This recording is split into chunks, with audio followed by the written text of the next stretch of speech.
Telecommunication union.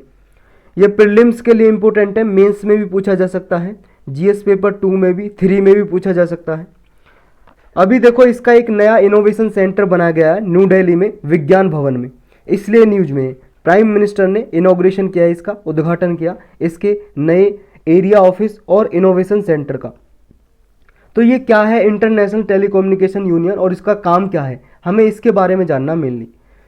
देखो एक United nation की एक स्पेशलाइज एजेंसी है ये, और यूनाइटेड नेशन आप जानते हो क्या है, संयुक्त राष्ट्र है, उसकी एक स्पेशलाइज एजेंसी है जो इंफॉर्मेशन एंड कम्युनिकेशन टेक्नोलॉजी के लिए काम करती है, सूचना और संचार तकनीकी के लिए काम करती है, हिंदी में बोलेंगे।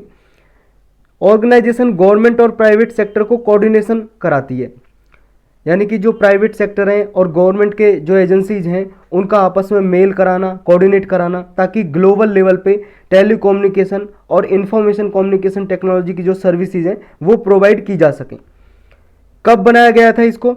1865 में बनाया गया था, तब इसका नाम था इंटरनेशनल टेलीग्राफ यूनियन। 1947 में इंटरनेशनल टेलीकम्युनिकेशन यूनियन है जो, वो यूनाइटेड नेशन की स्पेशलाइज एजेंसी बन गई, क्योंकि आप सबको पता है यूनाइटेड नेशन 1945 में बना था, तो उसके 2 साल बाद फिर इसकी एजेंसी बना दिया इसको, इंटरनेशनल टेलीकम्युनिकेशन यूनियन को। इसका हेडक्वार्टर कहाँ पे है? स्विट्जरलैंड का शहर है जेनेवा, वहाँ पे इसका हेडक्वार्टर है। कौन कौन इसके मेंबर है? देखो इंडिया भी इसका मेंबर है, याद रखना है, और 193 कंट्रीज इसके मेंबर हैं। 800 प्राइवेट सेक्टर एंटिटीज हैं, ऑर्गेनाइजेशन है, कंपनीज हैं जो इसके मेंबर हैं। कुछ एकेडमिक इंस्टीट्यूशन है जो इसके मेंबर हैं। तो मेंबर आपको याद करने की जरूरत है नहीं, बस इतना याद रखो इंडिया भी मेंबर है, और लगभग क्योंकि जितने यूनाइटेड नेशन के मेंबर हैं वो लगभग सभी मेंबर हैं, 1-2 मेंबर को छोड़ के, क्योंकि शायद 194 यूनाइटेड नेशन के मेंबर हैं, तो 193 इसके मेंबर हैं, तो एक मेंबर को छोड़ के सारे इसके मेंबर हैं। फंक्शन क्या है इसका? ग्लोबल रेडियो स्पेक्ट्रम अलोकेट करता है, सैटेलाइट ऑर्बिट अलोकेट करता है कंट्रीज को। स्पेक्ट्रम का मतलब होता है फ्रीक्वेंसी रेंज, किस रेंज पे, देखो फ्रीक्वेंसी रेंज किस लिए चाहिए? फ्रीक्वेंसी जानते हो आप फ्रीक्वेंसी क्या होती है?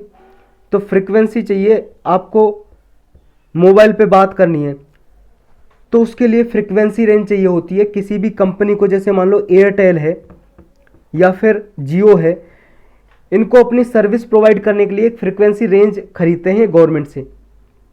तो ग्लोबल लेवल पे जो फ्रीक्वेंसी रेंज प्रोवाइड करती है सैटेलाइट ऑर्बिट के, इस ऑर्बिट में ये देश के लिए काम करेगा सैटेलाइट, इसमें इसके लिए, तो ये एक तरह से अलोकेशन करता है ITU, international telecommunication union. Technical standard बताता है कि टेलीकम्युनिकेशन के लिए क्या क्या स्टैंडर्ड होंगे, क्या क्या रूल्स रेगुलेशन होंगे।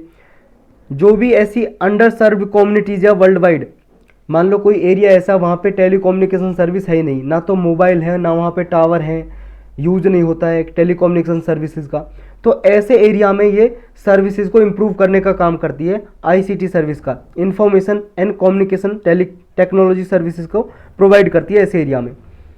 इंडिया कब मेंबर बना था इसका?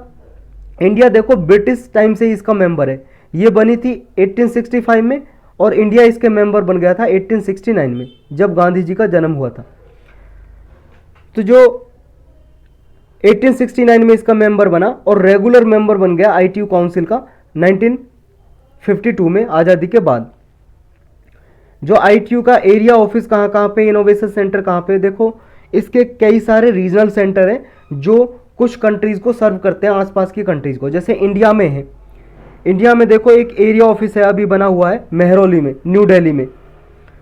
ये जो न्यू दिल्ली में मेहरौली में C. का जो सेंटर बना हुआ है ना, C. की building, centre for development of telematics, इसके ही ऑफिस में इसका ऑफिस बना हुआ है ITU का।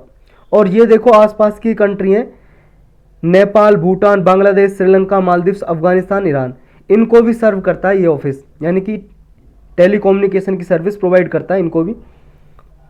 और कोऑर्डिनेशन, नेशन के अमंग कोऑर्डिनेशन बनाता है, इकोनॉमिक कोऑपरेशन किस तरह से म्यूचुअली बेनिफिशियल होंगी उनको भी ये बढ़ावा देता है।